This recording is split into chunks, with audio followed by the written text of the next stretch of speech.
open bandaging, arm sling. Iikot yung nasa ano, na doon sa kabila, injured part, yung buhol. Nasa injured part ang buhol.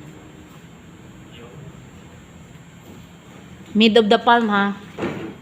Para nagagaraw niya lahat ng daliri. Kasi yung iba inaano, tinatago yung hindi liit.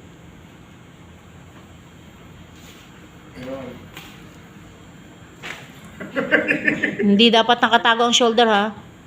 Ayusin, tanggalin yung pagkakasara sa shoulder. Ganun oh.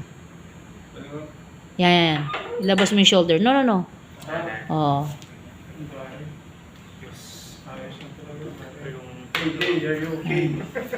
Kasi gagalaw yung shoulder. Mahirap yun, ikaw natin. Tapos ang buhol nyo dito, sa collarbone, ideally. Pwede naman yan, pero dapat sa collarbone. Oh, underarm sling, paano? Underarm sling, paano? Ayun, yun oh. Hindi mo na dapat tinanggal. Oh, ganun din. Kaso, papasok. Apex. Tama. Andiyon sa kabila. Sa kabila, sir. Unaffected side. Sa taas. Sa kabila. Sa kabila. Pangalawa. Yan, sa kabila. Tago lahat ng nakalawit. Nakalawit na naman. Ipapakita nyo sa aseso. Mali. Sa kabila. Yan.